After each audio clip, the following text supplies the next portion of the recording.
Merebut peluang ekonomi, ini antara penekanan Duta Besar Malaysia ke Indonesia, Datuk Syed Muhammad Hasrin Tengku Husin dalam lawatannya ke IKN Nusantara di Kalimantan Timur hari ini yang mahu pemain industri dari pelbagai sektor memanfaatkan pembinaan Ibu Kota Negara Baru Indonesia itu. Perinciannya langsung bersama Diah Muhammad Jaiz di Balikpapan, Indonesia.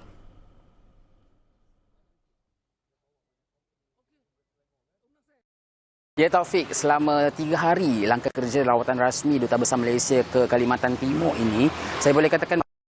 salah satu intipati yang terpenting adalah untuk melawat sendiri tapak projek pembinaan bagi Ibu Kota Negara Nusantara ataupun IKN Nusantara pada hari ini, yang mana siang tadi sebenarnya kami telah mengambil masa lebih kurang 3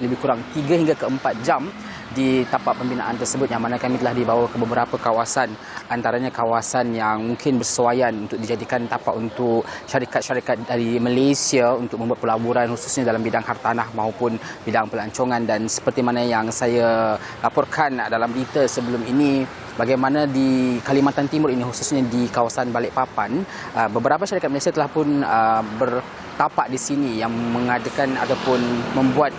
perniagaan yang berkonsepkan perniagaan dari segi peladangan, iaitu kelapa sawit dan juga telekomunikasi. Dan dengan adanya IKN ini, Duta Besar Malaysia tadi menyebut bahawa ada banyak lagi sektor-sektor yang mungkin boleh ditembusi oleh syarikat-syarikat di Malaysia, dan ini adalah satu peluang yang cukup baik, bukan saja untuk mengembangkan ekonomi antara Malaysia dan juga Indonesia, malah ia juga merupakan salah satu cara bagaimana kita boleh menguatkan lagi kerjasama serta hubungan dua hala yang sudah lama tercipta di antara kedua-dua negara ataupun jiran tetangga ini. Dan selain daripada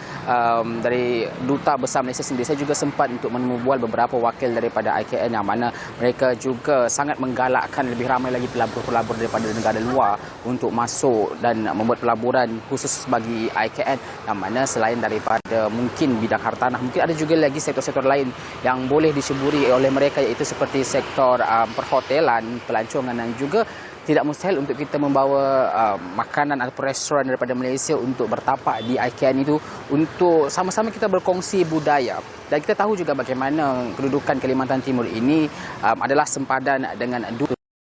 Sabah dan juga Sarawak, dan ini memberi lebih banyak lagi akses khususnya kesaling hubungan antara kedua-dua negara apabila IKN ini siap dibina nanti. Dan saya kira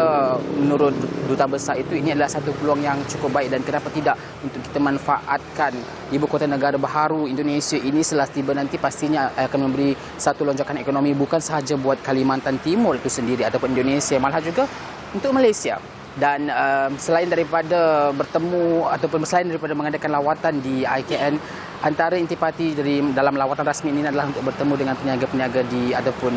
rakyat Malaysia ini yang selama ini telah pun mengadakan atau telah pun melakukan perniagaan mereka, untuk kita sama-sama melihat masa depan